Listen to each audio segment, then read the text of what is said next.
Sunday என்ன என் வீட்டிலன்னு பாருங்கள், mutton biryani, பொல பொல பொலன்னு பிரியாணிங்க. இது பார்த்திங்கன்னா ஸ்பைசி மட்டன் கோலா உருண்டை. இது ஃபலூடா என் பொண்ணு ரெடி பண்ணுவான் எப்போயுமே. ஆல்ரெடி ஒரு வீடியோவில் எப்படி ரெடி பண்ணுறதுன்னு போட்டு வச்சுருக்கான். இதில் என்ன ஃபலூடாவில் ஸ்பெஷல்னால், என்னடா இலையில நொங்கு வைக்கிறா அப்படின்னு பார்க்காதீங்க. நொங்கு தான் இதில் ஜெல்லி மாதிரி யூஸ் பண்ணி அவன் ஃபலூடா பண்ணியிருக்கான்.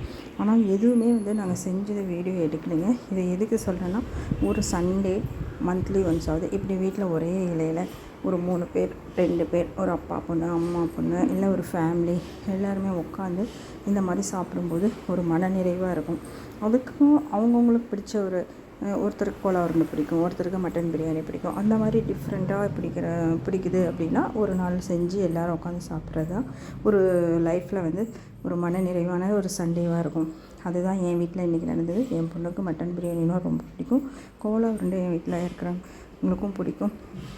ஒவ்வொருத்தருக்கும் ஒவ்வொன்று பிடிச்சது. கோலா உருண்டை ஒருத்தருக்கு பிடிக்கும், மட்டன் பிரியாணி ஒருத்தருக்கு பிடிக்கும், தயிர் பச்சடியில் வெள்ளரிக்காய் போட்டால் ஒருத்தருக்கு பிடிக்கும். அதே மாதிரி மாதுளம்பழம் சீட்ஸ் இல்லாமல் என் வீட்டில் தயிர் பச்சடி இருக்கிறது கெட்டியாக இருக்கணும். தயிர் பச்சடி தயிர் நிறையா இருக்கணும். அந்த மாதிரி ஒவ்வொருத்தருக்கும் வரும். அதே மாதிரி ஃபலூடாவில் நொங்கு போட்டு ஒருத்தருக்கு கலந்து வச்சுருக்கேன். ஏன்னா ஜெல்லி ஒருத்தருக்கு பிடிக்காது, ஒருத்தருக்கு அந்த ஜெல்லி மாதிரி இருக்கிற நொங்கு பிடிக்கும். அந்த மாதிரி டிஃப்ரெண்ட் டேஸ்ட்டு ஒவ்வொருத்தருக்கும் ஒவ்வொரு டேஸ்ட் இருக்கும். ஆனால் எல்லாமே இன்றைக்கி கலந்து எல்லாருக்கும் பிடிச்ச மாதிரி நான் செஞ்சுருக்கேன். இந்த மட்டன் கோலா உருண்டை ரெசிபி நான் கண்டிப்பாக ஒரு நாளைக்கு போடுறேன். ஒன்றுமே இல்லை, மட்டனை நல்லா கொத்துக்கறி வாங்கி 2 விசிலோ 3 விசிலோ வச்சு நல்லா வேக வச்சுங்க. பூ மாதிரி வெந்துடணும்.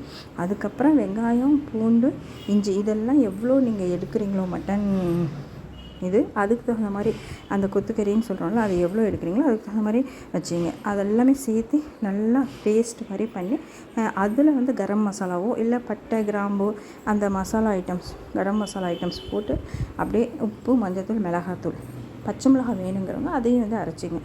போட்டு உருண்டை பிடிச்சி குழம்புக்கு மட்டன் குழம்பு வைக்கிற மாதிரி தான்.